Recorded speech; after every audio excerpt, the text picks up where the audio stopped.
Jim, while we're waiting for Michael Orr to get on the line, hmm first round draft pick Michael Orr, why don't you tell me a little bit about what you do over there at Equity Solutions and what your role is there? Great. Yeah, absolutely. Well, first of all, Equity Solutions is an AMC, and not you're going to hear that all the time, and people are going to say, "Well, what the heck is an AMC?" An AMC stands for Appraisal Management Company. In today's world, the the government agencies, Fannie Mae and Freddie Mac, people like that we've all seen in the news, heard of, they have set down the rules that a lot of lenders, whether it be a credit union, whether it be a big mortgage company, they can't order their appraisals direct anymore with an appraiser.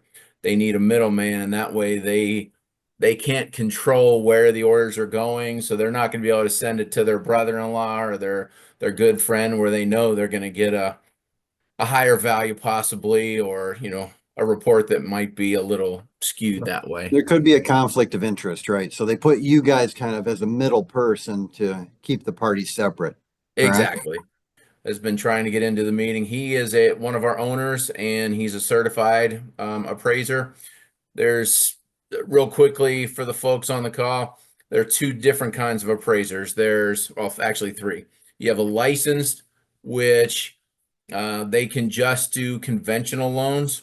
You have a certified, which they go through some extra schooling and take some extra tests, and they can handle the more complex properties, the higher volume properties, the higher dollar properties over $1 million, as well as general general residential, which they can get more into commercial properties and things like that. And evaluation specialist, correct? Don't you, Yeah, do you still have those? Yeah.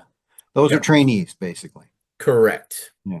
And yeah, we do have some trainees around the country that do some work for us, and their work has to be signed off by a certified appraiser, Now, supervisor appraiser. to be an appraiser now, do you have to have a 4-year degree? Yes. Okay. Gotcha. Well, thanks for putting up with the electronic issues we were having. We're happy you're Yeah, here, no, though. I'm sorry. Yeah, so So, I didn't pull up the Canva, but if you want to we'll just talk a little bit about the appraisal process. So yeah, happy to do that one. we're Yeah. gonna, Yeah, Mike, I'll that's tell the you what slide we're slide on. we're on. Yeah. Okay, so So, the way the appraisal process works typically, so Jim comes in, does a full inspection, gives you all the details, goes through the house for 2, 3, 4 hours. As far as an appraisal goes, what the appraiser does, depending on whether it's conventional or an FHA loan, they're a little bit different for an appraisal side. So the appraiser goes through the house, he or she goes through, looks at the house like a cursory glance, I want to say. So if the appraiser sees some things that might be questionable, the appraiser will call it out. They'll call it a subject to inspection.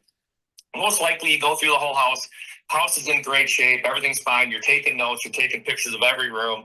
You're drawing up the house, figuring out square footage, how things are laid out.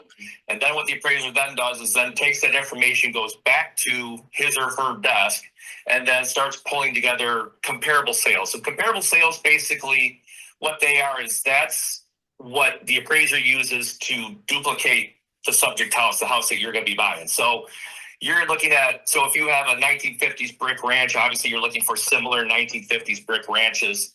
But then as far as interior, I mean, location counts for a lot, depending on where the sales are located at. Obviously, if they're in the same block, those are fantastic. But then you're looking at the interior makeup of the house. Did they update the house recently? It's been updated in the last 5 to 10 years. Has it been updated in the 1950s? Things like that, and that's what you're looking for. So in the perfect world, you're trying to duplicate the subject house 3, 4, 5 times over with similar comparables. So again, what you're doing is you're looking at that, you're taking the information. Then when we go, what we do is we take our MLS, use the real comp MLS that all the realtors use, and we're going through all the interior photos. You're looking to see if they look similar as far as, do they have a granite countertop? Do they have Formica countertops? Has the bathroom been updated? Is the basement finished? Do they have a patio? Do they have a deck? Things like that. Then that's what we're trying to compare it to when we're doing this. So then we call it a paired sales analysis. So we're looking at what a deck, for instance, what if a house has a deck? What's the deck go for in that neighborhood, in that area? it may be different in a different area. It depends on location. Again, location is very important. So certain markets, you realize you stay in a certain area. If you cross a mile road, then it might be a different market. So the appraiser is trying to analyze all of that data and eventually pull the information together and say, in our opinion, the house is worth X. Typically how we do it.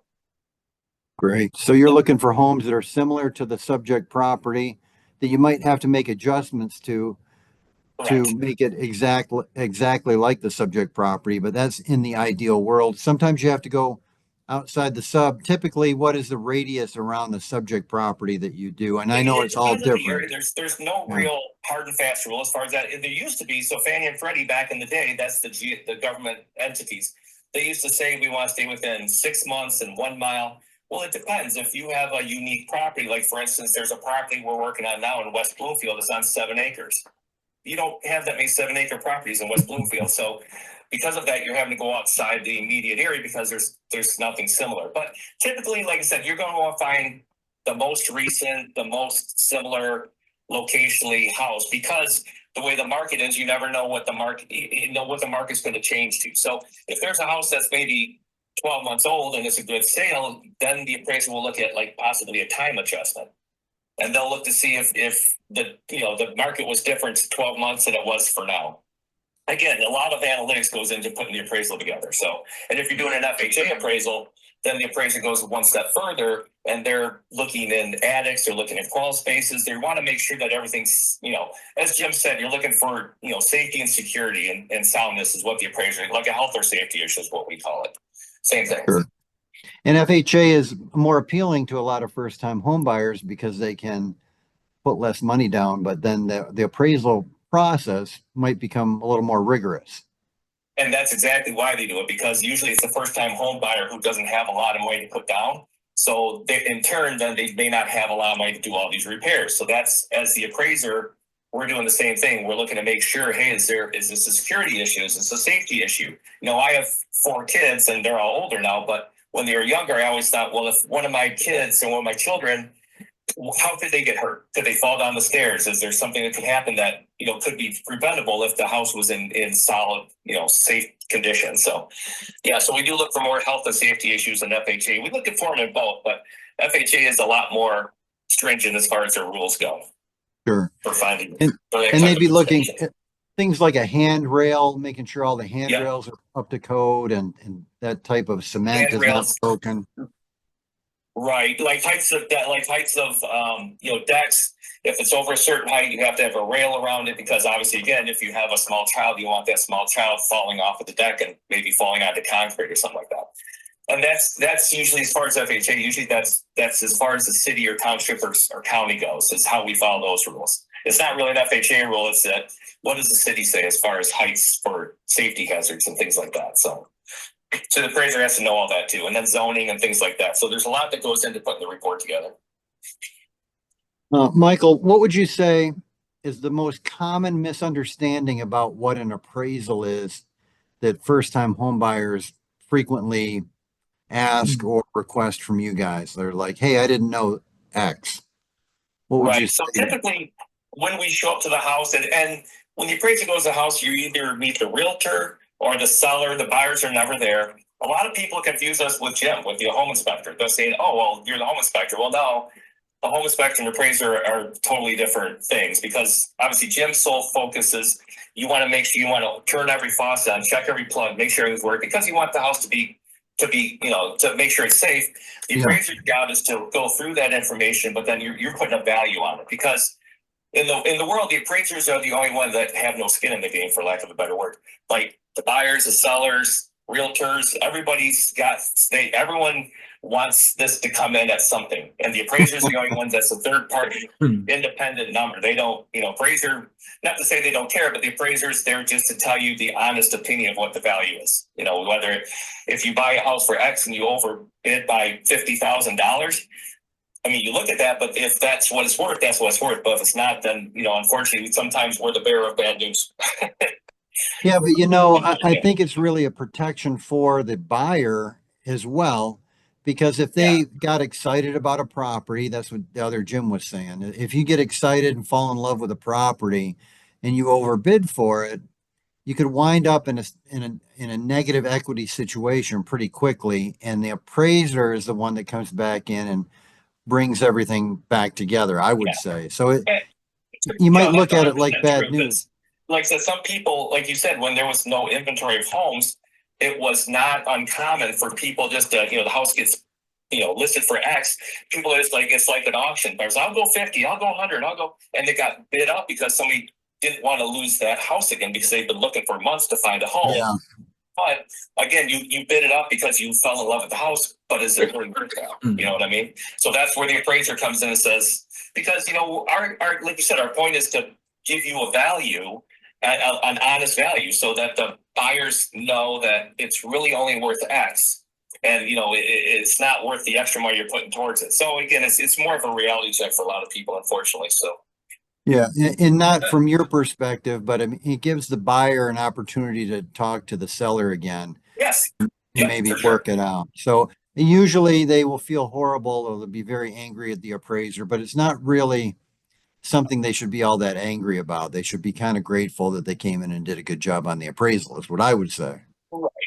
Correct. Well, 5 days of grief, right? So you're excited about the home. You've been losing out these homes up to this point. You come up with a value, and they're like, "Well, you did your job wrong." Well, there's always chances that there could be a little hiccup here and there, but for the most part, again, we're a reality check, and we get, we're good and bad for some people. So, but unfortunately, that's our job. Is that you don't want to put somebody in a negative equity position because you gave them an honest value, and they know what the house is really worth. So at that point, then, like you said, they can do some negotiations or decide what they want to do at that point with it. Michael, would you say that this is kind of off the appraisal topic, but overall property values in the Metro Detroit area continue to appreciate, or are they stable, or would you say they were declining right now? No, I think they're stable. I think they're pretty stable because, Michigan's just that market because, it's in the winter, no one's buying houses, so the prices tend to dip a little bit. But then spring comes, everyone's excited. It's summer, and the prices go back up. So, I mean, it really is a kind of a little reverse bell curve for the most part. But I think they've been pretty stable up to this point. They were increasing for a minute. And now, from what I'm seeing, everything seems to be pretty stable. And that's, like Jim said, we're in all 50 states. So that's not just in Michigan. That's around, certain markets you're starting to see things. But for the most part, everything's staying pretty stable. And when the rates go down, obviously things are going to go crazy again. So. Yeah. And you're better off buying now, I would say, than waiting. Right. For a lot of different reasons. Not the rate, that kind of thing. Yeah. Right. Yeah. And then hopefully the rate Exactly. comes down, and they would now not always. So let me ask you this: if somebody were to get a home now, a full appraisal, 2 years from now, equity's gone up, would they necessarily need a full appraisal again, or would you guys do a drive-by, or depend on the lender? I know. It depends on the lender. Yeah, some lenders will do. They'll want to do drive-by. Some will do. There's alternative products that are out there now that are not a full appraisal. But then, some people, if they bought their dream home, they put a bunch of money. They updated the bathroom, kitchen, fish, their bathroom, their basement. Well, now they're going to want a full appraisal because you want to see all of that. See all of that updates. And like I said, Right. it's like you're selling the house because you're taking pictures of all the rooms, so now people can because. I would say we're the reporter of the news. We're not, we just report the news. We show you what the house looks like. And that's, then somebody in California, whoever's reviewing it might go, oh, okay, now I know what the house looks like. So yeah, if you've done some updates, they'll probably want a full appraisal. But if the house is fairly, for the most part the same, they could do just possibly a drive-by or something. It all depends on what the lender wants. Well, Michael, we appreciate you guys being a part of what we do at People Driven Credit Union. You're certainly our #1 appraisal company, and I'm sure that will continue into the future. If there's anything we can do for you, please let us know. But again, we really appreciate you being on here. And Sierra, unless we got if we got a question, Sierra, if not, questions. Okay. So Katrina asked if you guys are the oversight for the PDCU mortgage department, and then which order comes first, the appraisers or inspectors? Well, we do partner with them to do our appraisals for our home equity and first mortgages. And we stated earlier that you always want the inspection to come before the appraiser, because if something's found in the inspection you would not order the appraisal. If you order the appraisal first and then something shows up in the inspection, well, you can't get the money back from the appraisal. Jim, do you agree with that? Yes. Okay. Okay. Yeah. Is that- Yeah, the inspection, and Mike, you can chime in. The inspection would definitely come first. A lot of times they don't even order the appraisal until the inspections have been completed. Right. Which is a It's good the idea. last part of the process, and I know one of the questions might be, we as the appraisers, we don't typically see the inspection. Most likely, you guys get your own personal inspection. The buyers do, and they'll get that. But the appraisers, 99.9% of the time, never see that inspection. So, just in case you're wondering. Good. Sierra, we good with that? Yes, we are all set. All right. Okay. Well, Jim and first round draft pick Michael Orr, we appreciate you guys being here. I apologize for the technical issues, but we'll Nope. definitely get it worked out. No, absolutely. We are always available to help. We sincerely appreciate the partnership. And if any of your members, have any questions down the line, we are always available. Our cell phones are in our signature lines for a reason. And we truly will answer the call anytime, weekends.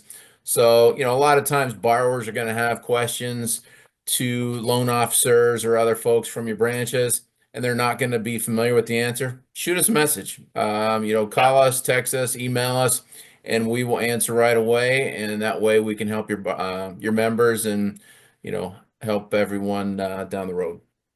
Okay, great. Well, we appreciate your time, and until next time, we guys have a great evening. All right, you do the same. Take care. Thank you so much. Thanks. Thank you. Bye-bye. Bye. Bye, guys. Thank you.